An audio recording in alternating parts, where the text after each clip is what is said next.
it sounds really sexy to leave your job until you realize, oh, I need to pay for insurance. Oh, 401k. Like the total value proposition of when you work with an employer versus being your own employee of your business. I'm like, dang, like even in my business, I'm like, Wealth Over Now, you got money. Keina, I mean, you got some money, but like Wealth Over Now is really the one that has the money. Welcome to Sincerely Future You, a podcast that helps ambitious women like you make decisions today with the future you in mind.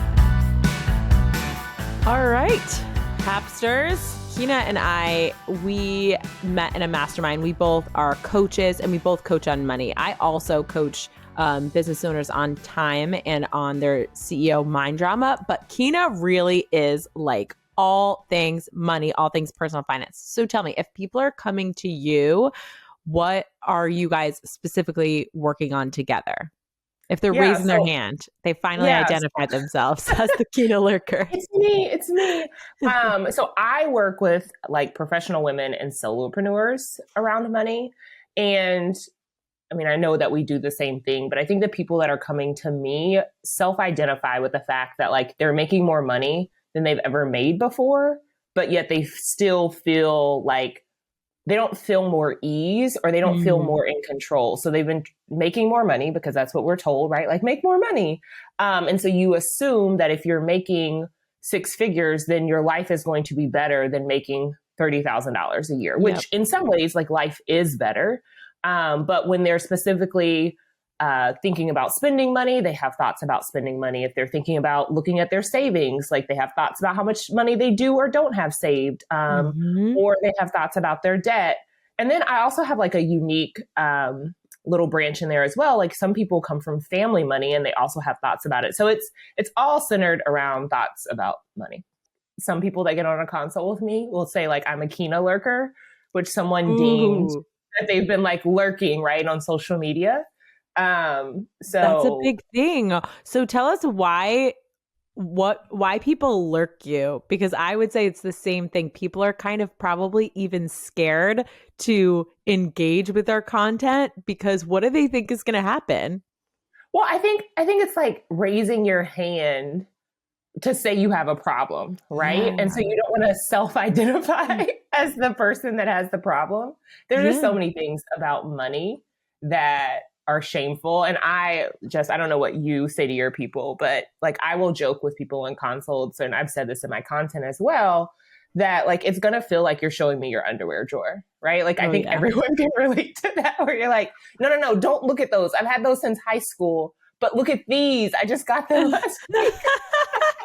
I love it. It's true. I mean, I haven't used that analogy, but what I do always say is that there is nothing that you cannot show me that will shock me, because truly, and we talked about this a little bit before we pressed record, it's this phenomenon where everybody thinks that they're the special snowflake that has this issue with money or has this lack of understanding. And probably most of it is coming from the fact that financial literacy is not really taught to us at all, unless you go on to be a finance major. And even if you do, there's no such thing as a personal finance major. I was going to say, being a finance major, which I have a background in finance, like according to the University of Tulsa, that doesn't help you manage your money well. I learned the time value of money.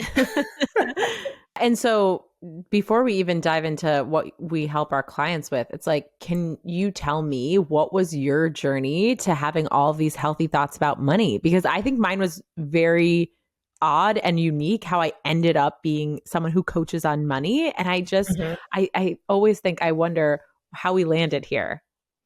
Oh yeah. Did you always have good money thoughts? I feel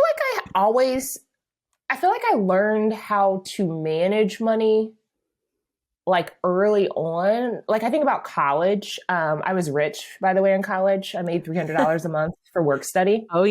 And I had student loans out the wazoo. So I was very wealthy. But like, I feel like I was managing money at that time, and it was like, oh, I need to pay to get my hair done. I need to pay for my cell phone. So it was a small amount of money that I was managing.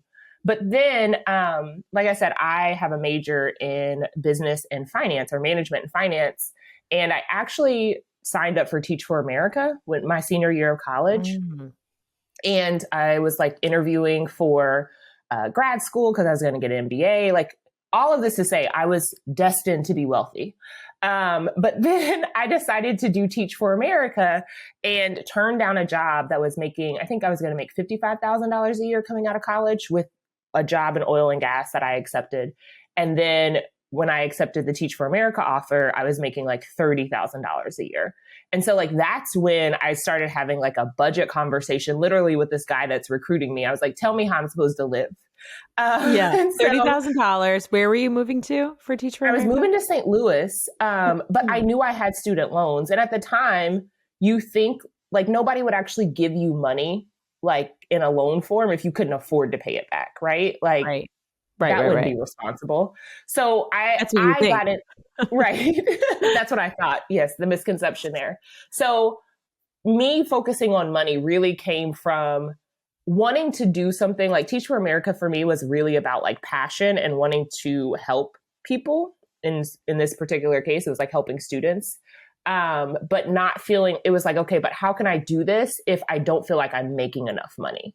So I needed to know at that time, I was like, I need to know if the numbers work. Like, can I afford to pay rent? Can I save any money? Like, I was asking myself those questions at 22. Ahead of the game. Yeah. I know it seems so basic for those of us who are like more seasoned in asking ourselves high quality questions about money, but I know people that come to me that are in their 30s or 40s even, and they have not yet asked myself the question of, is my income or is what I'm making in my entrepreneurial pursuits enough to support, or what would I have to earn in order to support my expenses? And they don't even know what their expenses are at a basic. And it's like, it's the most important question to ask. Like for me, also working with professionals like that, you know, have a 9-to-5, I encounter people that they're like, Keina, I got a raise. And I'm like, okay, how much was it?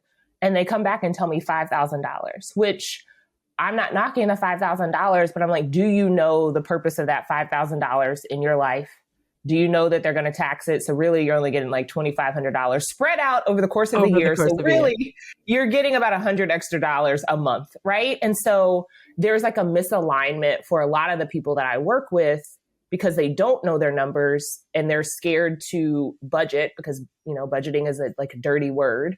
And what ends up happening is like, they sometimes put themselves in a position where they're under earning, or they overestimate what additional income can or cannot do in their current financial circumstance.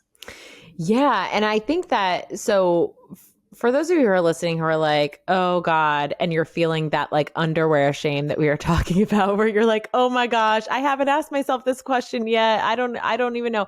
Don't worry. Like there is no guidebook, as we said, to personal finances. So wherever you're starting and whatever questions you have or have not asked yourself, like don't use it against yourself. Start where you're at and start asking yourself these questions now, if now is the time. So for me, we've already, yeah, go ahead. When I was asking myself that question at 21, 22, I just want to frame like the example, which in that case, I chose to go from making $55,000 a year. Like that was a solid offer to making $30,000 a year. And so like, sometimes it's not always about making more money, but I just wanted to be knowledgeable. So like, I want people to, when we're talking about the question, like, what are your expenses, or is my income enough to support my lifestyle? Or really, what does this money do for me? Right. Like, it's just being curious in that space. Because by asking that question, I knew what I could afford or not afford to do. Right. And I didn't want money to be the thing that held me back from leaning into something that I felt like was purposeful. Which I think is another value of a lot of my clients is like they have really strong like community family values. And so they want the freedom and flexibility to be able to make choices that feel good, like when we talk about value. So I also don't want people to ask that question and hear like, oh my God, I always need to be like making more money, but I just want you to feel in control. Because the decision could be, we're going down to a one income household, and that could feel good to you. But if you know your numbers, you know exactly how that's going to work. Yeah. I mean, that is a really great example, because I think I know a couple of people that are going through that right now, where they're making decisions. Either they're moving to a new city where one person has gotten the job and the other person hasn't gotten the job yet. And they're like, does it make sense? And when do I need to have a job by, right? Or maybe they're having another kid, and at what point does it not make sense to send two children to daycare for your income? Do you know those numbers? Do you understand it? Ultimately, it's a math problem, but there are several factors. Like, what are those things that people listening, basic personal finance, should be considering and thinking about when they're just trying to make decisions for their basic lives, if they want to grow? Imagine that where you are right now, that you have created the best results with like what you know, right? So like just like being able, I think, to allow people to release shame, because there's a lot of like shoulding that people do. Yeah. Like, I should have more money saved. I shouldn't be in debt, right? And so like when you're constantly going around and you're talking to yourself in that way, then it's just digging you deeper into the like putting your head into the sand and ignoring it. That's why, like, when you were asking about Keina lurkers, your shame is digging you further and further into the hole, because you're also worried about like, what are all the things that I'm going to have to give up? And if you just consider that where you are right now, you're perfectly fine. You're perfectly whole. You're perfectly okay. You don't need to do complicated math. That like you can only go forward from where you currently are. Yes.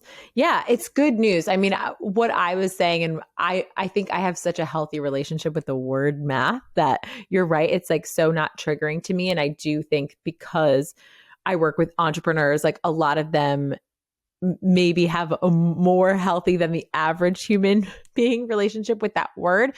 But really, why I think it just makes everything simpler is because I think that it's actually scarier when we think that we need to, be very well-adjusted human beings either in order to get our money stuff together. It's like, no, we just need a couple of basic things understood. And I think the questions here to be asking yourself, we said, are what is my money going to do for me? What do I want it to do for me? And can it currently? And what's kind of like the next best thing that I need to learn or that I want to do this month? So do you work with people trying to set them up for a year, for a month, in habit form? Yeah. Like, so with clients, I always start like in the opening session with them. I get them to think about where they want their life to be in different like increments of time. And so I actually ask them to think about what kind of life they want when they're 80 years old, like to push them out far. Because I don't think we pay attention to like that version of ourselves. Yeah. And then I ask them to think about like, well, what does that mean 6 months from now? What do you want to be true? A year from now, 5 years from now? And so when I'm helping them build like a spending plan, which is what I call it, then we're tackling the things that they talked about. And some of them are financially related in the sense that they may have a concrete goal, like I want to pay off my credit card. Or they may have, another goal that's like, I want to get married in 5 years, right? So like we're even able to insert into our conversations, what does that look like as your money changes from year to year? What conversations would you want to be having with partners? So back to like asking questions, we ask a lot of questions to get them to like think differently about their money. Yeah. And so one of the things that we talked about right in the beginning, and then we kind of got away from it, was like, as you make more money, let's say you're a business owner and you are kind of figuring out the earnings part where you have a product or a service and people are starting to buy or starting to get things rolling there. what is this phenomenon that we see where as people grow their income, they're still feeling that same exact discomfort? What is that about? Like, why, what do we see the most that continues to happen as people make more money that's kind of keeping them in the same financial mindset?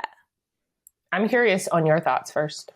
Yeah. So what I see happening is that we're sold this thought that if I just make more money, I can out earn my scarcity thoughts.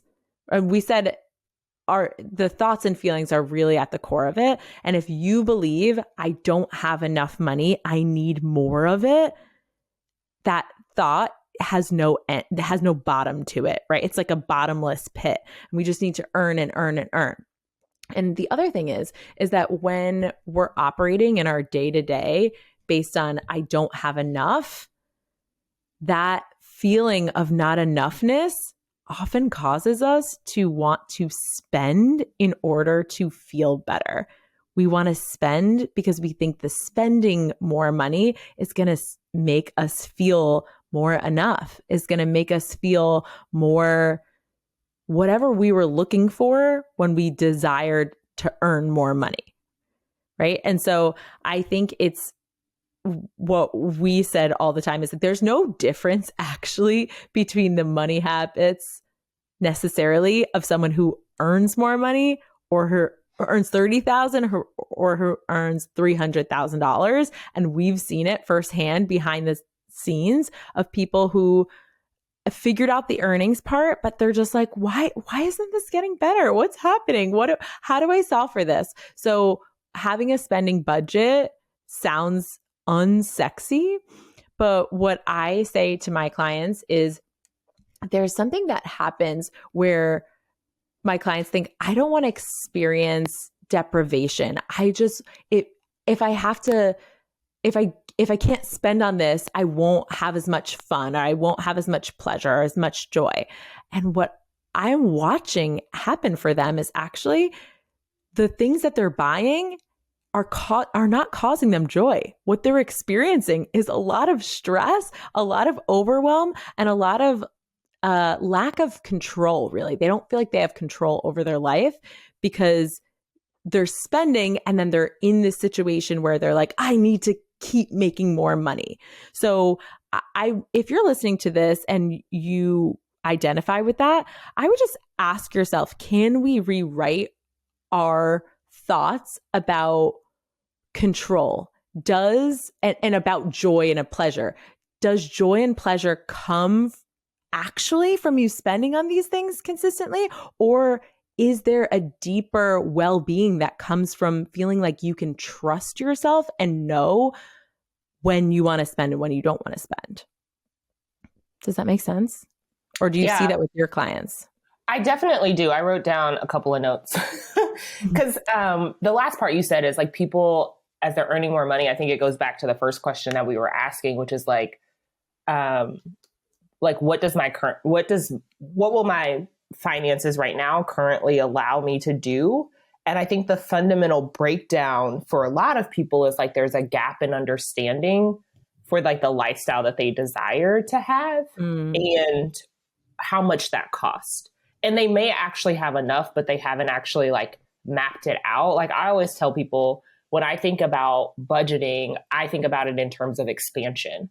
So like if generational wealth is the goal, it can start with writing the numbers down. If peace of mind is the goal, it starts with writing the numbers down.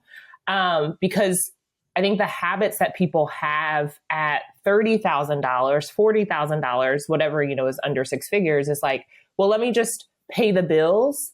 And then like, I hope I have something left. Right. And a lot of people, I think, also identify when they're making like what seems like not enough. They were good at managing their money. So they've also built the thought that like managing is only, a budget is only for when I need to manage money to like make my ends meet, versus being able to see that like I can like plan out my numbers so I can also do all of these other things, because I have been bold and asked for more money. Like I have invested in myself, or I have raised my prices in my business, whatever that is. And being able to know that as a byproduct of that, how I manage my money, I have access to all of these other pieces. But so I think like one, there's a gap in understanding. I also think that people don't realize that lifestyle creep is real. And as you make more, you're like, ooh, and even just thinking, right? Like I told you I was rich in college with $300 a month. Yeah. And then as you get older, you're like, oh, I want to buy a house. Oh, I have a car payment, right? So there's like also new things coming up.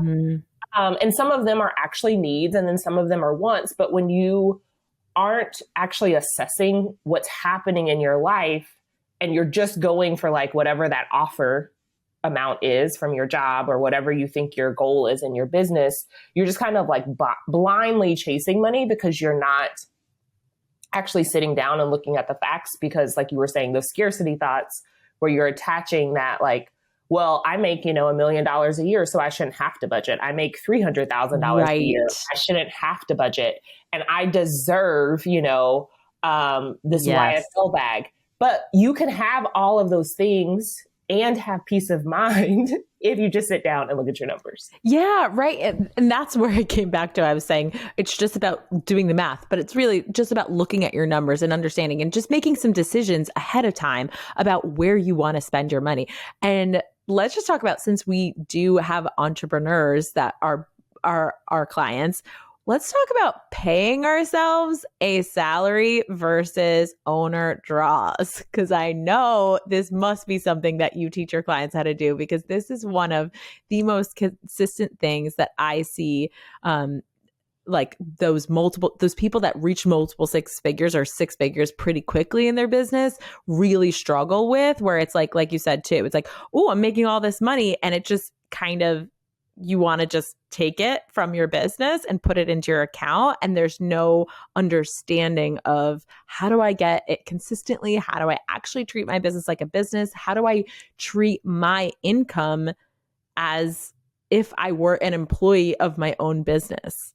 And shifting to that mindset, right? As you see people trying to solve for their finances with owner draws all the that or like the thought that they can make more, going back to this, like I can make more money.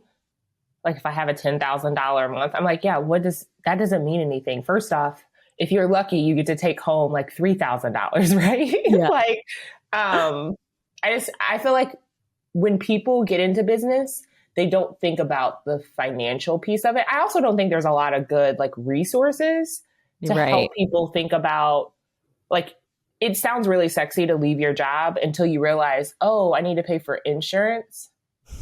Oh, 401k. Like these, like the total value proposition of when you work with an employer versus being your own employee of your business. I'm like, dang. Like even in my business, I'm like, Wealth Over Now, you got money. Keina, I mean, you got some money, but like Wealth Over Now is really the one that has the money. But being able to like understand all of those pieces. And I was saying that because when we're talking about like salary or an owner's draw, that if you really understand what you want to do with a dollar that comes into your business, and you, like for me, I teach clients to do for consistency purposes, like regardless of it's $1 or $2 or $3, like I still want you to manage it in the same way. Mm-hmm. And so we, like for my clients, I don't know what you do with yours, but I help them look at their trends. Like, let's actually see what's happening, what's been happening annually, what's been happening the last 6 months. And let's see how much your business can actually afford to pay you and keep other things in your business alive. But then I also want them to know their personal numbers, because I'm like, how much do you need to be paid? So it's not just about how much your business brings in. Like, I feel like there's a couple of different moving pieces at the same time. Yeah, absolutely. I think for me, like you said, the key piece that you said was consistency. And when you can just build a habit of paying yourself the same amount, it actually matters less what you're paying yourself at first. And it matters more to me that they can see that they can pay themselves, even if it's $500 a paycheck every time consistently, instead of being like, okay, I'm going to pay myself $1,000 a paycheck or $2,000 a paycheck, and then next week, oh, I can't do that, so I'm not going to pay myself at all. And then you know what I mean? I think it's more important that we build up this habit of consistently paying ourselves so that you don't have that entrepreneur roller coaster. The entrepreneur roller coaster, as I define it, is this experience of, I just had a 10K month, YOLO, let's owner draw. And when I say owner draw, for those of you listening, it's just essentially when you take money from your business and you just transfer it from your business account to your personal account, but it's not in that consistent way that it was a planned expense for your business of paying yourself a salary, and you're just kind of taking it as you want it and as you need it. And when your personal bank account is low, generally speaking, your personal bank account is low. Yeah, exactly. And so if you know that you're paying yourself, even if it's just $500 or $250, depending on where you're starting, right? Let's say $500 a week you're paying yourself, then you understand, okay, I'm going to be making $2,000 this month, and my personal business, my personal account, my personal expenses need to live with that. So you're not going to let yourself get down to what the amount or the situation where you need to pull from your business account. You just don't give that an option. Like, imagine as if you were a corporate employee and you were like, oh, my personal account's low. Can I just like get a forward on my paycheck? People do ask that. They do, but I would say a lot less regularly than an entrepreneur asks for it from themselves, right? So anyway, I think that when I am looking at an entrepreneur and I'm saying, hey, it's time for you to hire a money coach, like, what are the telltale signs that it's like the perfect time to start thinking about money? Because I think a lot of my clients think that the time is when they're starting earning six figures, but that's not true.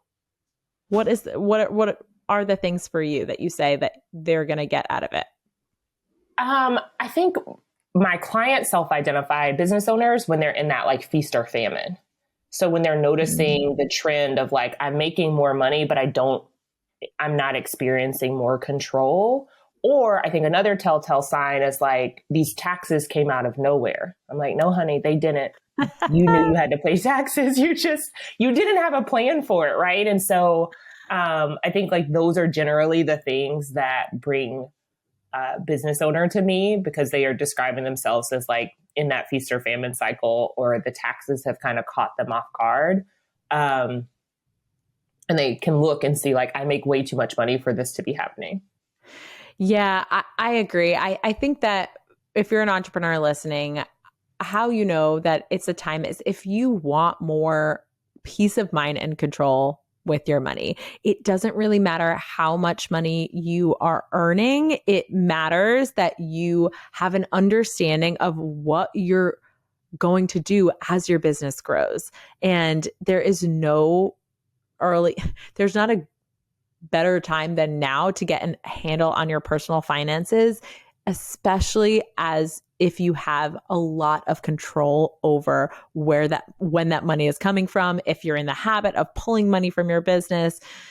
Listen, if you're going into the farming industry and you were like really hungry person, you would make sure that you understood how to let your crops grow before you just like ripped them out of the ground for your dinner that night. And so Keina and I are here to support you. I am so glad that we got to have this conversation. I always feel like there's too many things to talk about when it comes to money. And maybe next time we have this conversation, we just like bring a client along for the ride that can just ask us questions. Cause I'm always like, what do the people want to know? I was like, what do the people want to know? I feel like they want to know where to start, but I also know that we're wrapping up, so we're not going to go down that. But I feel like just to like a stamp that I would say if you were looking at starting is like just looking at what you want to spend money on, even like how you spent money this week, and thinking about like, do you agree with how you spent money this week? And then also taking some time to celebrate what you're doing well.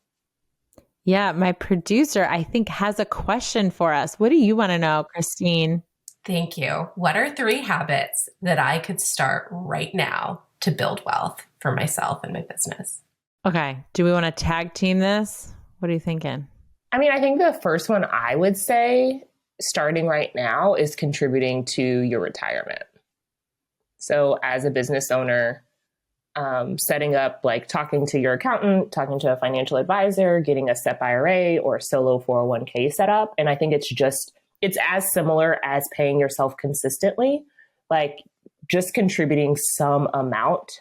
And once you start to like actually know like, oh yeah, I am going to pay my future self, that amount will increase over time, but just creating that habit right now. Yeah, that's so good because that's going to contribute to your personal finances growth over time. And the second one that I would say is that habit of consistency of paying yourself a salary, even if it's super, super low. If you are not yet paying yourself consistently the same amount, even if you have to start with $100 a week, do that and build up that habit, because what that's going to do, it's not only going to contribute to a consistent growth of your personal account, but it's also going to build up that respect for your business as a separate entity and respect for your business's money separate from your money. And then as you do have those higher months, as you do see that the trends are going upward and you are making more and more money, you can make the decision to give yourself a raise. I'm making that decision in advance. I made it at the beginning of this year that I'm going to give myself a raise in June. Could I do it right now? Probably, but I don't want to have a situation where I end up having to be like, ooh, can't do it this month, or I'm not going to do it this month, or I'm putting my business in a kind of uneasy situation. I want to make sure that I've built up the reserves enough to where giving myself a raise just makes absolute sense. So that would be number 2 for you, paying yourself consistently a salary. I think I would go back to saving money. And I would also say like save money in your business and save money on the personal side. Like just making that a habit. Because that's going to give you that freedom. Like on the personal side, if you do like, let's talk business finances and just business ownership, right? Like there could be a lull in your business, but when you have that savings, whether on the personal side or the business side, it's going to give you comfort because you've prepared in advance. So just making sure you're not neglecting that area of your life. I think there's a lot of like financial gurus that are like, pay off debt. And I'm like, do both at the same time, right? If you're like in that position. Because the saving money is also going to prevent you from getting into more debt. Absolutely. Yeah. And it will help you out with those situations. Now, a reserves or saving money is not the same thing as saving money for taxes. There's taxes, there's that specific budget, and then there's just what I call a line item, because we use a specific way of budgeting, a line item for reserves. And for me, like that would look like I have a money back guarantee. So I haven't had anyone ever ask for a refund, but if someone does, where's that going to come from? Like I want to make sure that I have the reserves in order to afford any unexpected business expense that might come up. So good. Yeah, I think those are a good 3 places to start. I love it. And if you're kind of ready to have a more in-depth conversation, if you have some objections that you're like, but wait, my special snowflake situation, it's probably time for you to set up a consult. Have a consult with Keina and me. Who knows? We are probably slightly different approaches and slightly different vibes. And I think it's important for you to find a coach who you really vibe with, because we know that at the end of the day, we're helping you both with the same exact problem. And we want women especially to have this be a norm for them. I think men just have more access to conversations about money. This conversation that's happening between 2, 3, because if you guys can't see my producers in the background listening to this conversation, it is important that women are having these conversations. Men, my brother had access to these conversations with my grandfather and my dad in ways that I really wasn't spoken to about it. So the more you can even if you're not ready to hire, the more you could just have these conversations, ask these questions will help you feel more comfortable, which will ultimately help you lean into and make better decisions in your money. Yeah, I'm a big proponent of like money conversations, and money conversations don't have to be about like, how much debt are you in? How much money do you make? How much are you saving? Like even having a conversation about buying, like home ownership, like if that's something on your radar, like being able to talk to a close friend that maybe bought a house in the last few years or whatever that looks like, right? Or we were talking about your kids earlier, right? Like even thinking about childcare costs, right? Like there's so many little micro money conversations that I just encourage people to have, because it allows you to learn from other people. And maybe your family didn't talk about money, or they're not even comfortable talking about money. I think that's another reason to engage with a coach, because you have someone that is open to having these money conversations with you. And then you can use coworkers, you can use your peer circle to also just engage in money conversations and build up your confidence and, how comfortable you feel talking about finances. Absolutely. I think that's a really great lesson to leave people with. All right, you guys, if you want to have these conversations, we're going to drop the links to our consults in the show notes. It's a very casual conversation. Again, don't worry, we're not going to show your underwear to the world. There's nothing we haven't seen. And also, in many cases, I didn't really even explain, but I have been in the situation where I had no money, I had debt, I had bad habits, all the things. So we're here to support you. All right. Talk to you later, guys. Bye. Thank you. Hey, Hapsters. If you want to learn more about today's topic, head over to whatshappening.com/podcast. That's What's Happening, whatshappening.com/podcast. If you're a business owner and you're resonating with what we talk about here, what are you even doing? Come hang out with me over where the party's at on Instagram at What's Happening WJess. Again, that's happy, HAPPYNING, and book a discovery call to see if coaching is your next best step.